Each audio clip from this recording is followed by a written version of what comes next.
कल हमने जो है आपको क्या पढ़ाया था, कोई बता सकता है?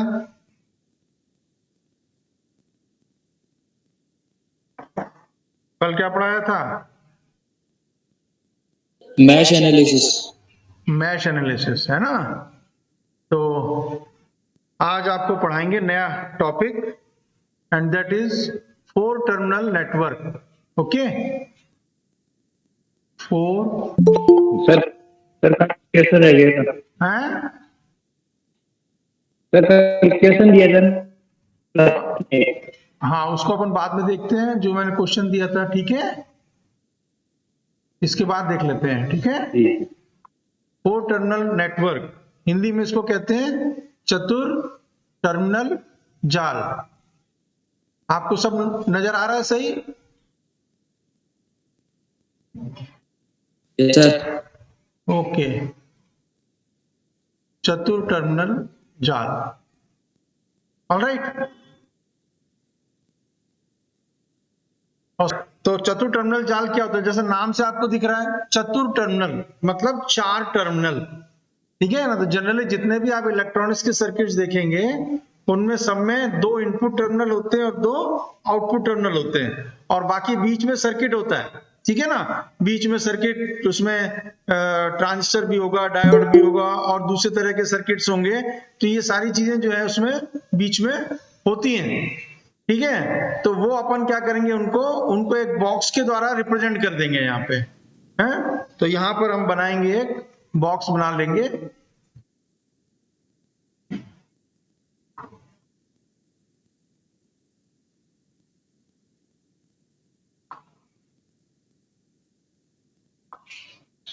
और इसमें ये 2 टर्मिनल अपन दिखाएंगे। इसमें 2 तो ये इनपुट के टर्मिनल हो गए, और 2 ये हो गए आपके आउटपुट के टर्मिनल, ठीक है। इन 2 टर्मिनल के बीच में, ये जो है इनपुट के टर्मिनल्स हैं, इनके बीच में मान लीजिए वोल्टेज लगाया V1, और इसमें से धारा जो बह रही है दैट इज I1, और इसमें से जो वोल्टेज लगाया मान लीजिए V2, जो मिला हमें आउटपुट में, है ना, लगाया नहीं, जो मिला, और धारा मिल रही है हमको I2, ठीक है। तो इस तरह से क्या हो गया कि ये 4 हमें मिल गए वेरिएबल्स। कौन कौन से? V1, V2, I1 और I2। इन 4 वेरिएबल में जो है, हम कोई भी 2 वेरिएबल को इंडिपेंडेंट मान लेते हैं, स्वतंत्र मान लेते हैं, ठीक है ना। तो हमारे पास 4 वेरिएबल कौन से हो गए? V1, V2, I1 and I2, ठीक है। इन 4 में से किसी 2 वेरिएबल को हम क्या मानते हैं? इंडिपेंडेंट, स्वतंत्र वेरिएबल मान लेते हैं, ठीक है ना। और बाकी 2 क्या होंगे? उसके ऊपर डिपेंडेंट हो जाएंगे, ठीक है। तो इस तरह से जब हम इनको मानते हैं, तो हमारे पास 3 तरह के पैरामीटर्स हमको प्राप्त होते हैं, जो हमको स्टडी करना। और भी पैरामीटर्स मिलते हैं, पर उनकी हमें बात नहीं करनी। हमें तो सिर्फ 3 पैरामीटर्स जो हैं उनकी स्टडी करनी है। तो उसमें जो पहला है पैरामीटर आपको स्टडी करना है, that is first parameter, that is called open circuit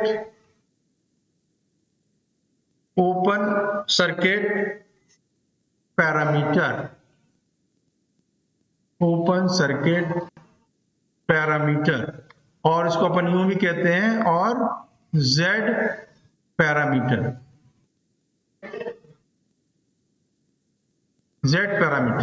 ठीक है।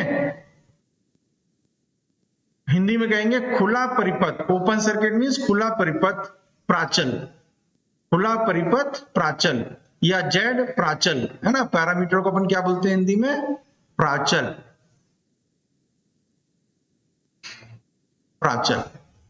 Okay.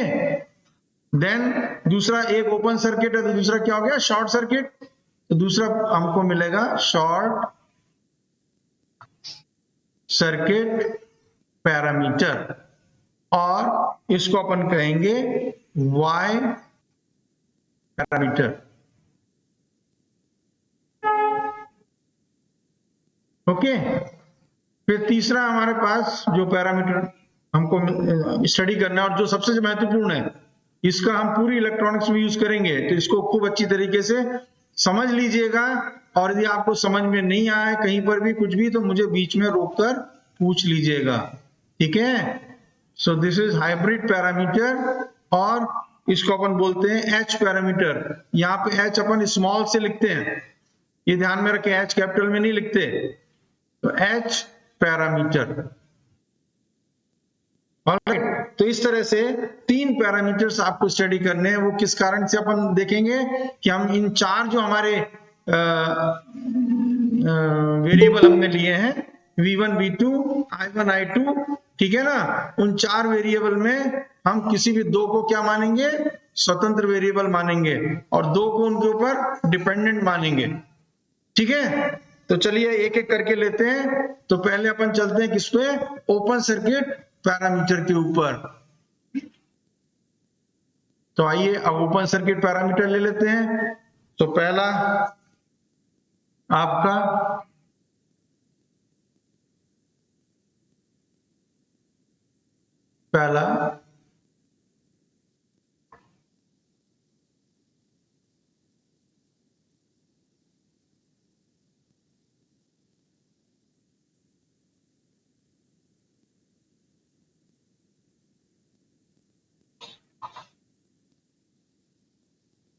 Open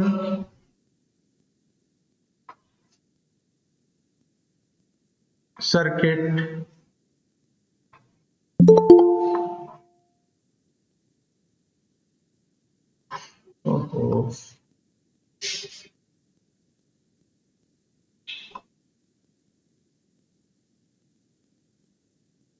parameter.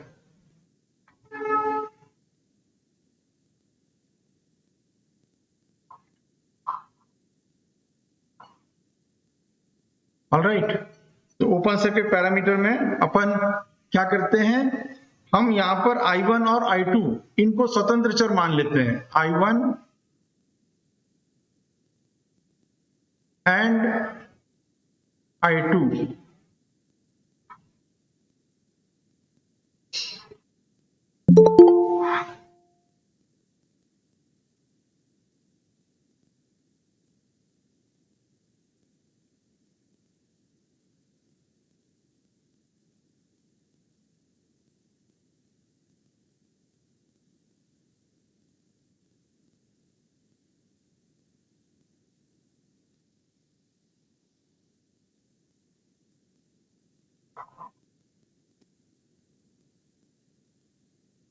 So these are independent, स्वतंत्र चर, इंडिपेंडेंट पैरामीटर। सो यहां पर फिर अपन कैसे लिख सकते हैं, जैसे V1 है, V1 we can write as some function of I1 and I2, V1, ठीक है, and V2 some other function of I1 and I2, clear. तो इस तरह से हमें इन जो दोनों रिलेशंस हैं इसको अपन लिख सकते हैं, V1 is equal to Z11 I1 plus Z12 I2, and V2 that is equal to Z21 I1 plus Z22 I2, alright। तो यहां पर Z11, Z12, Z21 and Z22 they are the Z parameters of 4 terminal network। So अब यहां पर अपन इस तरह से इसको ले लें, यदि अपन मान लीजिए I2 को 0 माने, okay, suppose I2 is equal to 0। So if I2 is equal to 0, then we can write from here Z11 is equal to V1 upon I1। तो हमारा पहला पैरामीटर मिल जाएगा Z11 that is equal to V1 upon I1, कब, when I2 is equal to 0, and this parameter we define as open circuit input impedance, जो मैंने आपको बोला था, ठीक है ना। तो इसको अपन क्या कहेंगे, ओपन सर्किट इनपुट इंपेडेंस या खुले परिपथ की निवेशी प्रतिबाधा। ओपन भाई जी आप बाद में लगाओ, यहाँ पर मेरी अभी क्लास चल रही, ठीक है, मेरी क्लास खत्म होगी उसके बाद आप करिएगा, ऑलराइट, या पहले कर लीजिएगा, मेरी 9 बजे क्लास शुरू होती है। तो ओपन सर्किट है, क्या बोलेंगे, open circuit input impedance.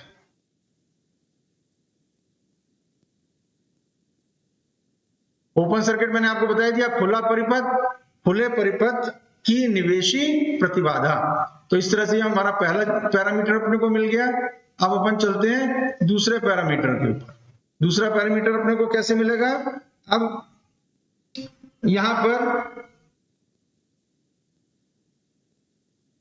Upon I2 is equal to 0 लिया हुआ है, तो अपने को क्या मिल जाएगा, Z21 मिल जाएगा, है ना।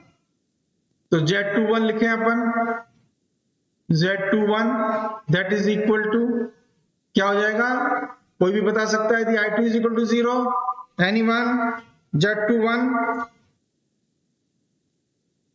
V2 upon I1. V2 upon I1, good, V2 upon I1, ठीक है, that is, this is when I2 is equal to 0, अपन ले रहे हैं, this is when I2 is equal to 0। तो I2 इज इक्वल टू 0 पर ये भी क्या हो जाएगा, ये हो जाएगा आपका ओपन सर्किट का खुला परिपथ है, ओपन सर्किट के सारे पैरामीटर हैं, ये क्या हो जाएंगे, open circuit forward transfer input या फॉरवर्ड ट्रांसफर इंपिडेंस, ठीक है ना, क्योंकि वोल्टेज अपॉन करंट है, तो ये हो जाएगा आपका ओपन सर्किट फॉरवर्ड ट्रांसफर क्यों कह रहे हैं अपन इसको यहाँ पे, ट्रांसफर इंपिडेंस, ट्रांसफर को हिंदी में कहते हैं अंतरित, है, फॉरवर्ड को अग्र, तो अग्र अंतरित प्रतिबाधा, अग्र अंतरित प्रतिबाधा। अग्र तो इसलिए कि ये आउटपुट का अपन ने वोल्टेज लिया हुआ है यहाँ पे V2 और इनपुट का लिया हुआ है करंट, इसलिए हो गया ये अग्र, ठीक है। और दूसरी चीज अंतरित क्यों, क्योंकि हमने आउटपुट का वोल्टेज लिया है और इनपुट की धारा ली है, ठीक है ना, इसलिए ये क्या हो जाएगा, ट्रांसफर हो जाएगा, अंतरित हो जाएगा, ठीक है ना, दोनों के बीच का है। फिर उसके बाद अब अपन ले लें कि मान लीजिए I1 इज इक्वल टू 0, तो अब अपन यहां पे ले लें, suppose if I1 is equal to 0, so if I1 is equal to 0, तो हमारे पास तीसरा पैरामीटर मिलेगा, इसी इक्वेशन को ले लें, ये मान लीजिए इक्वेशन नंबर 1 और ये इक्वेशन नंबर 2। तो इक्वेशन नंबर 1 में जब अपन I1 इज इक्वल टू 0 लेंगे, तो हमारे पास Z12 क्या आएगा, कौन बताएगा, Z12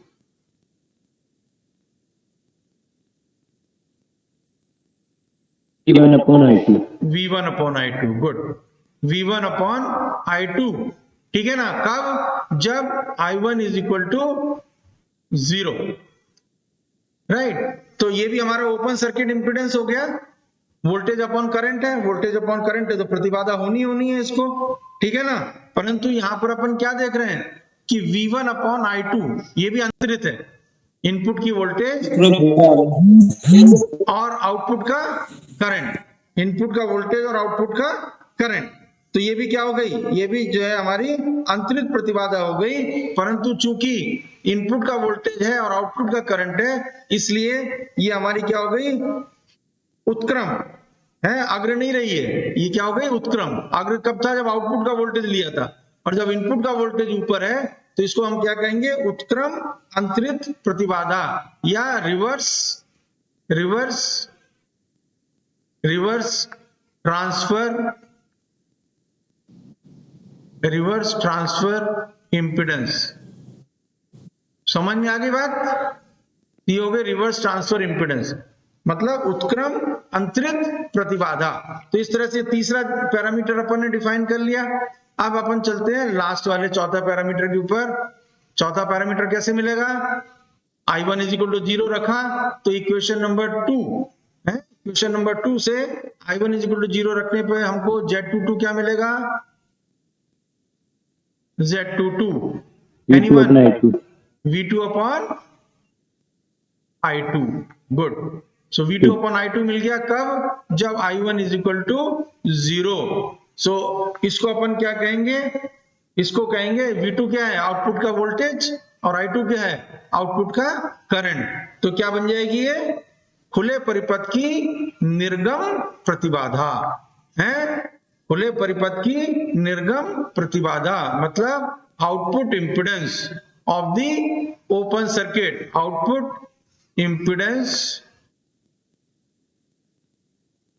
आउटपुट इंपिडेंस कौन सा output impedance open circuit output impedance है open circuit output impedance clear हो गया बच्चों एनी प्रॉब्लम इसमें कुछ No, sir. पूछना हो तो no sir क्लियर है बिल्कुल ओके अब इसमें आपको कुछ चीजें जो ध्यान में रखनी है कि ये जो रिलेशंस अपन ने निकाले हैं ये किसी भी चतुर्थ टर्मिनल जाल के लिए जो है वो वैलिड है ना मान्य है वैलिड मींस मान्य है तो किसी भी चतुर्थ टर्मिनल जाल के लिए मान्य है चाहे वो एक्टिव हो और चाहे पैसिव हो यानी सक्रिय और निष्क्रिय अपन ने पढ़ा था ना सक्रिय जाल और निष्क्रिय जाल सक्रिय जाल कौन से जिसमें कि बैटरी होती है या सोर्स ऑफ ईएमएफ होता है एनर्जी का सोर्स जिसके अंदर होता है उसको अपन क्या कहते हैं सक्रिय जाल और जो निष्क्रिय है उसमें बैटरी नहीं होती या सोर्स नहीं होता ईएमएफ का ठीक है तो चाहे एक्टिव जाल हो और चाहे पैसिव जाल हो दोनों के लिए ये जो पैरामीटर्स अपन ने निकाले हैं ये मान्य है ये इक्वेशन जो है हमारी v1 is equal to z11 i1 plus z12 i2 और v2 is equal to z21 i1 plus z22 i2 ये इक्वेशन उसके लिए मान्य है ठीक है ना और दूसरी चीज जो ध्यान में रखनी है कि पैसिव नेटवर्क यदि है ना in passive network in passive okay in passive network Z12 is equal to Z21 right और एक्टिव नेटवर्क में दे आर नॉट इक्वल ये ध्यान में रखें एक्टिव नेटवर्क यदि अपन लेते हैं then Z12 is not equal to Z21 क्लियर हो गया ये चलें आगे चलें दूसरे पैरामीटर पे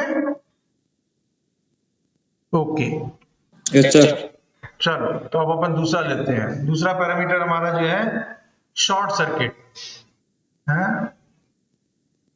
short circuit admittance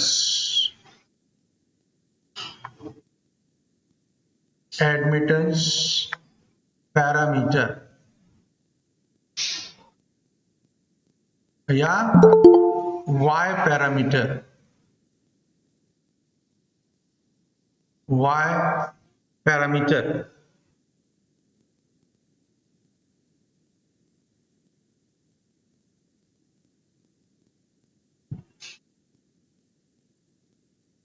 okay so this is your short circuit admittance parameter या Y पैरामीटर ठीक है तो चलिए इसको देख लेते हैं अब इसमें क्या करेंगे अपन ने पहले में कौन से इंडिपेंडेंट लिए थे पैरामीटर्स I1 और I2 अब यहां पर अपन ले लेंगे V1 and V2 as independent parameters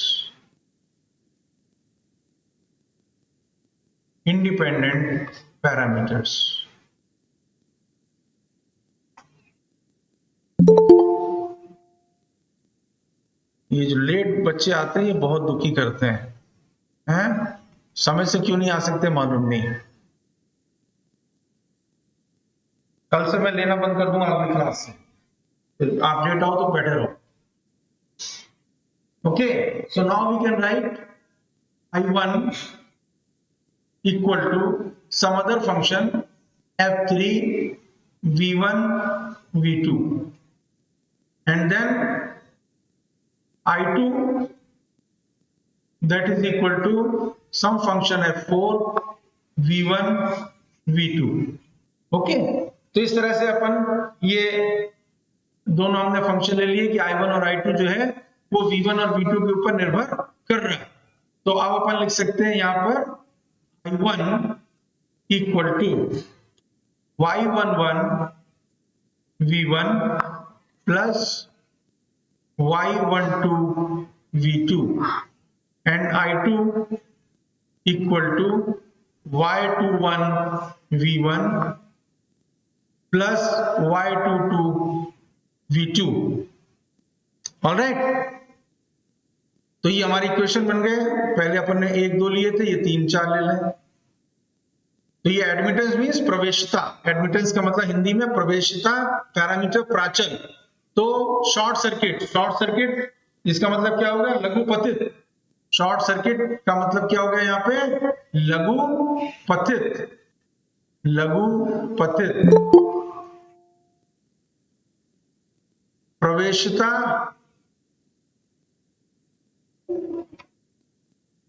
प्राचल। सो दिस इज लघुपतित प्रवेशिता प्राचल। ठीक है, अब चलिए फिर से जैसे अपन ने पहले डिफाइन किए थे वैसे फिर से डिफाइन करते हैं यहाँ पे। तो पहला हम कंडीशन क्या ले लेते हैं कि if suppose V2 is equal to 0, if V2 is equal to 0, ये कंडीशन हमने ले ली। तो हम पहला हमें क्या मिलेगा? Y11।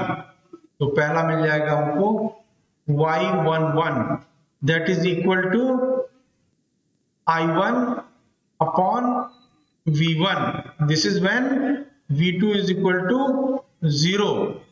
और अब अपन क्या देख रहे हैं इसमें? इनपुट का करंट है और इनपुट का ही वोल्टेज है। तो ये क्या हो गया?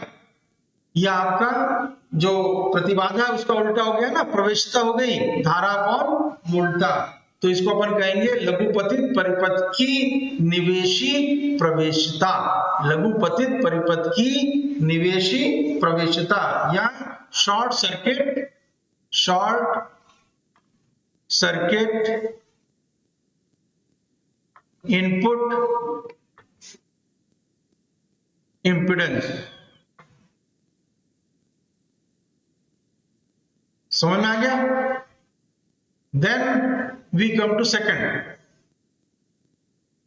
में भी चलिए दूसरे इक्वेशन, चौथी नंबर की इक्वेशन है, ठीक है ना, उसमें अपन ने V2 is equal to 0 ले लिया। तो क्या मिलेगा अपने को मिलेगा Y21 है ना, चौथी इक्वेशन से। और Y21 बराबर क्या होगा? कौन बताएगा?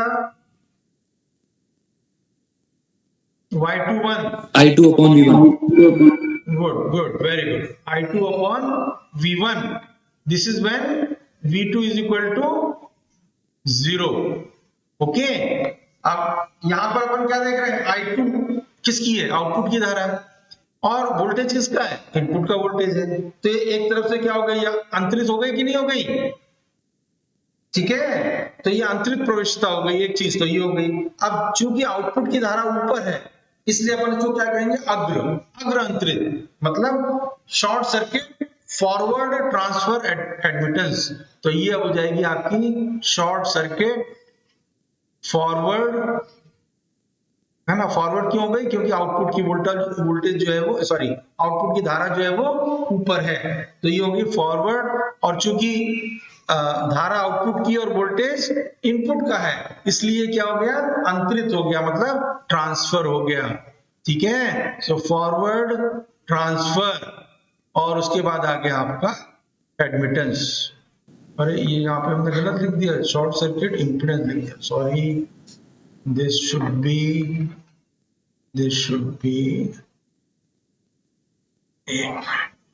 be short circuit input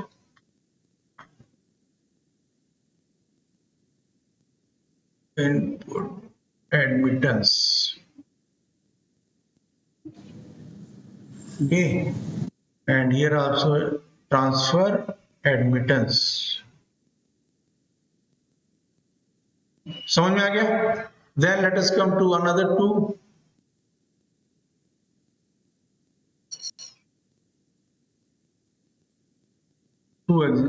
more। So now we will take if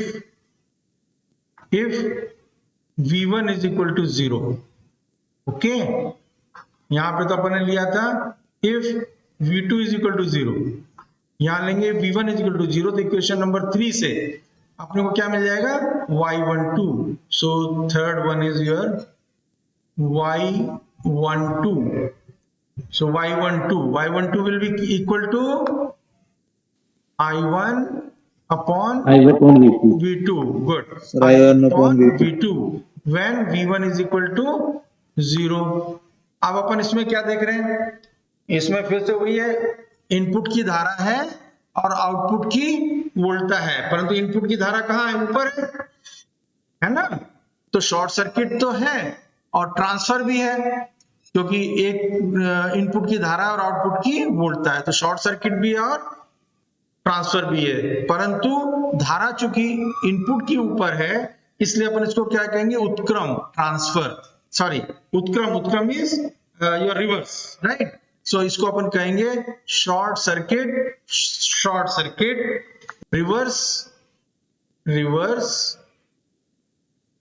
transfer impedance,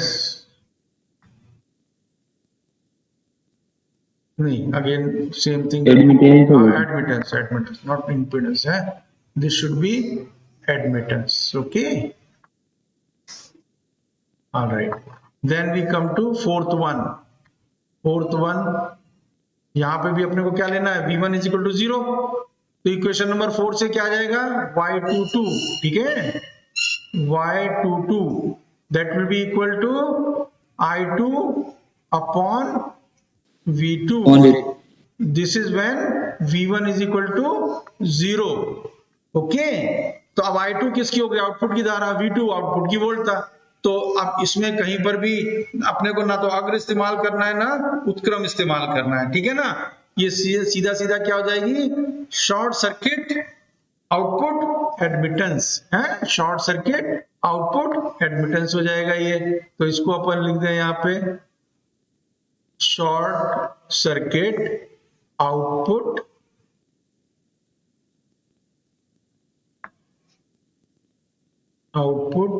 admittance, okay, so this will become your short circuit output admittance.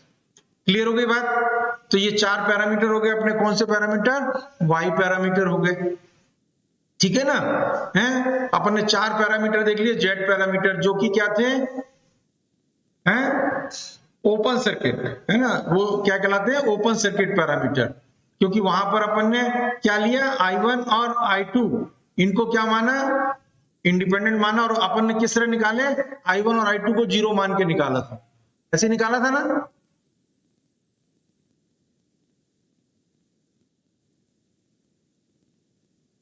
अगला पेज आपका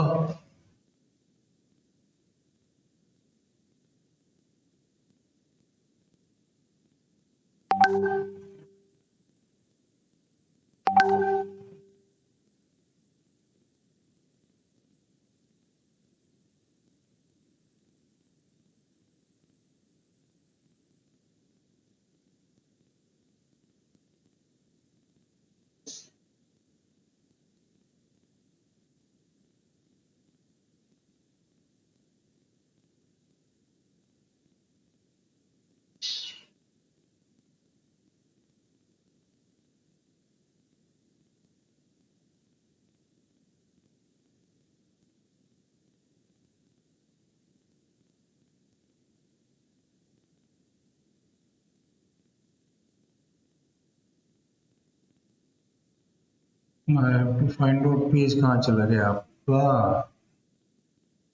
हाँ आ गया है,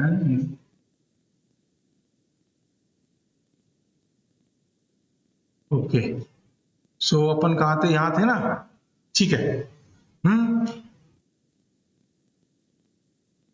तो इसमें, हाँ इसमें मैं बता रहा था कि अपन ने क्या लिया था, I1 और I2 0 लिया था, तो अब देखिए I1 और I2 0 लेने पर अपन इसको ओपन सर्किट क्यों कहते हैं, ठीक है ना, और V1 और V2 अपन 0 लेते हैं, तो इसको हम क्या कहते हैं, शॉर्ट सर्किट कहते हैं। तो अब कैसे हम कह रहे हैं कि आप देखिए जैसे कोई भी सर्किट है, अपन यहां देख लें कि मान लीजिए कोई भी सर्किट है, ठीक है, और ये इसके आउटपुट टर्मिनल है ये, और यहां से अपन ने ले लिया इसको, ये सर्किट ले लिया, ठीक है, और ये आउटपुट टर्मिनल है। तो आउटपुट टर्मिनल में यदि अपन ने यहां पे मान लीजिए ये लोड लगा दिया RL, तो अब क्या होगा, अब इसमें से धारा बहेगी, ऑलराइट, ठीक है। परंतु यदि हम इसको हटा दें, यदि हम इसको हटा दें तो धारा बहेगी क्या, एनीवन?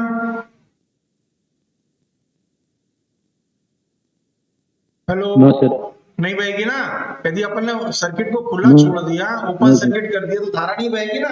तो इसीलिए अपन इसको ओपन सर्किट कहते हैं। जब अपन I1 और I2 को जीरो लेकर और जेड पैरामीटर निकालते हैं तो अपन इसको क्या कहते हैं, खुला परिपथ। समझ में आ गई बात?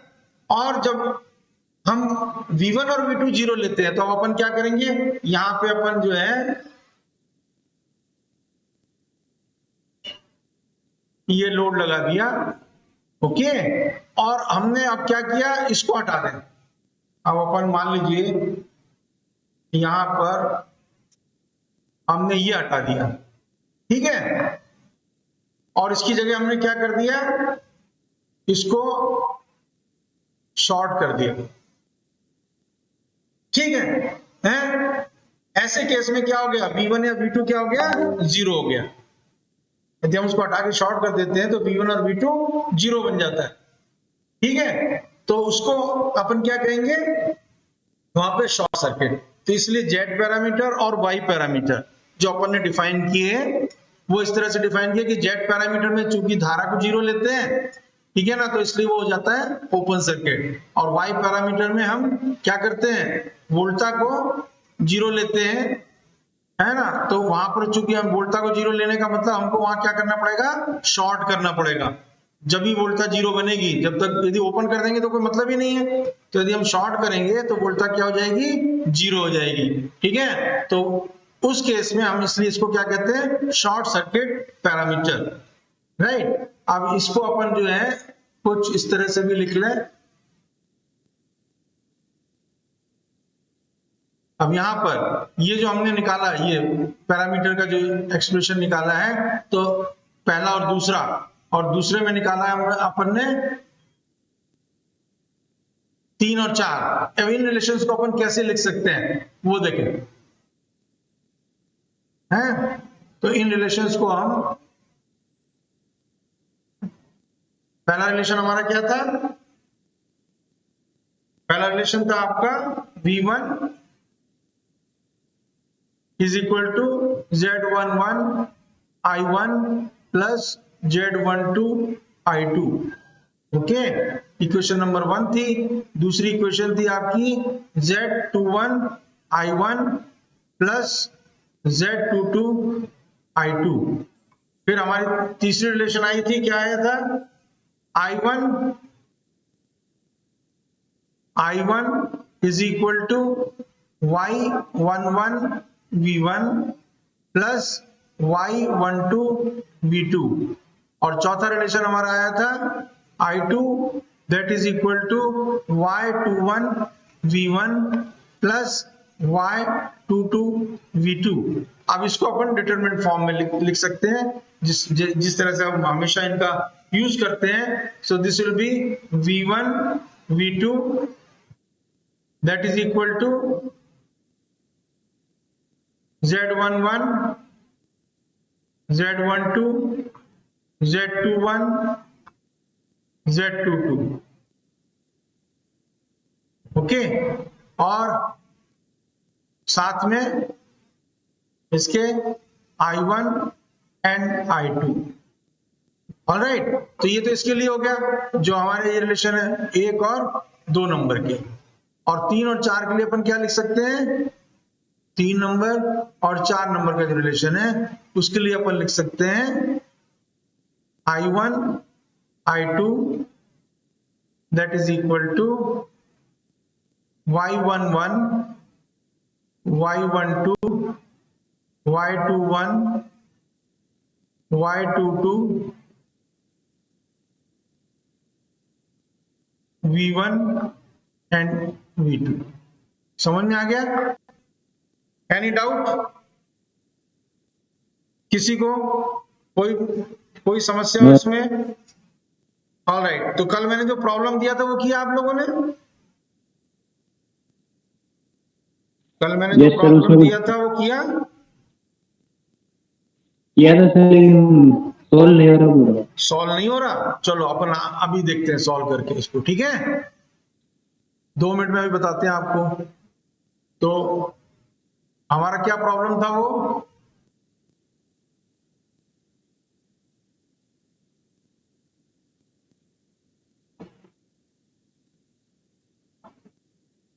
ये पंखे बंद कर दो भाई, पंखे क्यों चलाया आपने?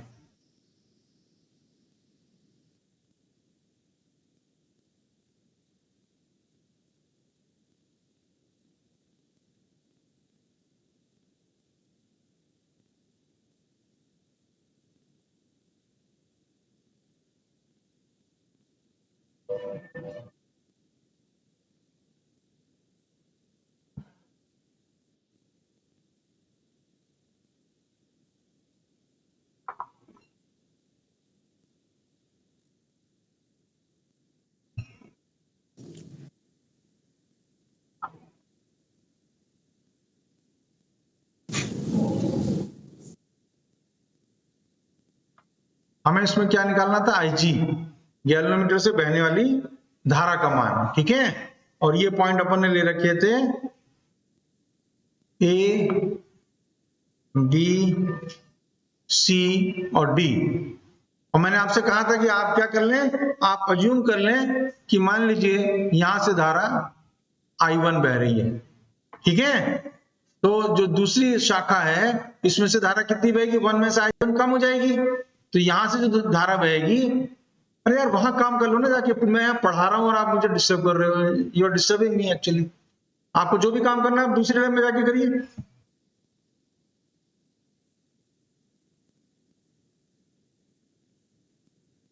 1 माइनस I1, ठीक है?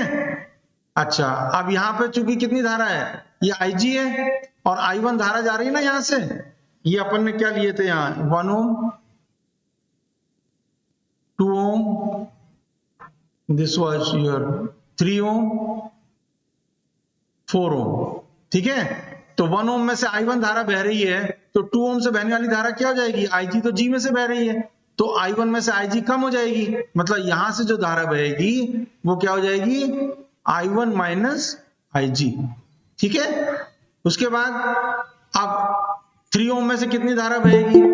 अब आप देखिए I1 धारा आ रही है यहाँ पे 4 ओम से और IG धारा आ रही है गैल्वेनोमीटर से, तो ये दोनों जुड़ जाएंगे और जुड़ के जो है वो आपको यहाँ पे मिलेगा I1 प्लस IG, है ना? I1 sir plus one IG one और माइनस उसमें I1 आई। अच्छा सॉरी 1 माइनस, हाँ 1 माइनस है ना, 1 था ये, 1 माइनस I1 प्लस IG, ठीक है?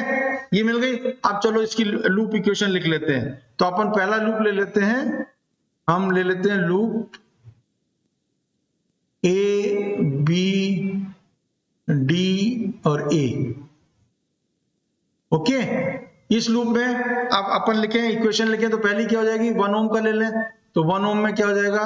I1 इंटू 1 हो गया, वोल्टा हो गया ना, I1 इंटू 1, फिर प्लस IG, गैल्वेनोमीटर में से IG धारा बह रही है ना, तो this will B IG into, galvanometer का प्रतिरोध दिया हुआ था क्या? मैंने नहीं दिया क्या आपको? ओहो, नो दिस सर, ये ये रह गया, ठीक है सॉरी, दिस इज 5 ओम है, तो IG इंटू 5, ठीक है? और उसके बाद DA है, इसमें से क्या हो जाएगा? माइनस हो जाएगा ना, क्योंकि धारा तो इस दिशा में A से D की तरफ और अपन ले रहे हैं D से A की तरफ, तो D से A की तरफ लेंगे तो ये क्या हो जाएगा आपका? माइनस माइनस हो जाएगा 1 माइनस 1,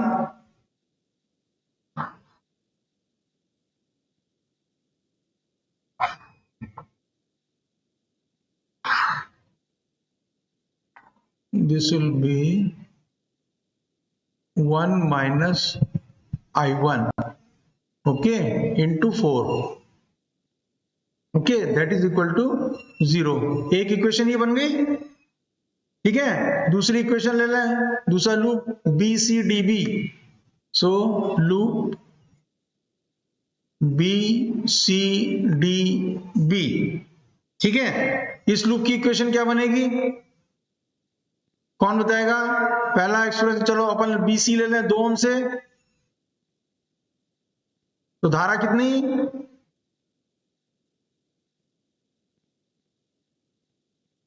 I1 माइनस IG, इतना टाइम लगता है बेटा बोलने में, इंटू 2 है, ठीक है। अच्छा, उसके बाद BC के बाद अपन आएंगे CD पे, तो CD में प्लस होगा कि माइनस?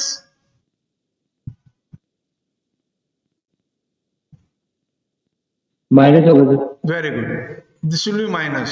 और धारा कितनी है? 1 minus 1 plus one minus I1 plus IG, समझ गए, इंटू 3 तीनों में। उसके बाद DB में से धारा माइनस होगी कि प्लस? माइनस होगी। Minus, so this will be minus IG into 5 है, that will be equal to 0। बन गए 2 इक्वेशन, ठीक है। तो आप इसमें जब इनको सॉल्व करोगे तो आप सॉल्व करके देखना, मैं लिख देता हूं आपको, ये जो पहला एक्सप्रेशन आप आ रहा है ना, ये वाला इक्वेशन नंबर 1 और ये इक्वेशन नंबर 2, तो इक्वेशन नंबर 1 को आप सॉल्व करोगे तो इक्वेशन नंबर 1 से मिलेगा आपको 5I1 plus 5IG is equal to 4, ठीक है। और इक्वेशन 2 से मिलेगा आपको, करके देखिएगा घर में, you will get 5I1 minus 10IG equal to 3, ठीक है। तो 5I1 कैंसिल हो जाएगा ना। अब ये जो इक्वेशन नंबर आपको मिल गई कौन सी, 3 और 4, तो 3 माइनस 4 कर लो, 3 माइनस 4 कर लोगे तो सिर्फ IG में एक्सप्रेशन रह जाएगा आपका, है। तो आप निकाल सकते हो IG, that is equal to 7/15 ampere आ जाएगा, कैलकुलेट करके देख लेना। क्लियर हो गया बेटा? Okay, yes sir.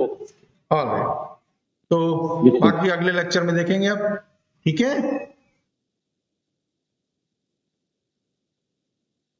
ठीक है सर। Alright, good bye.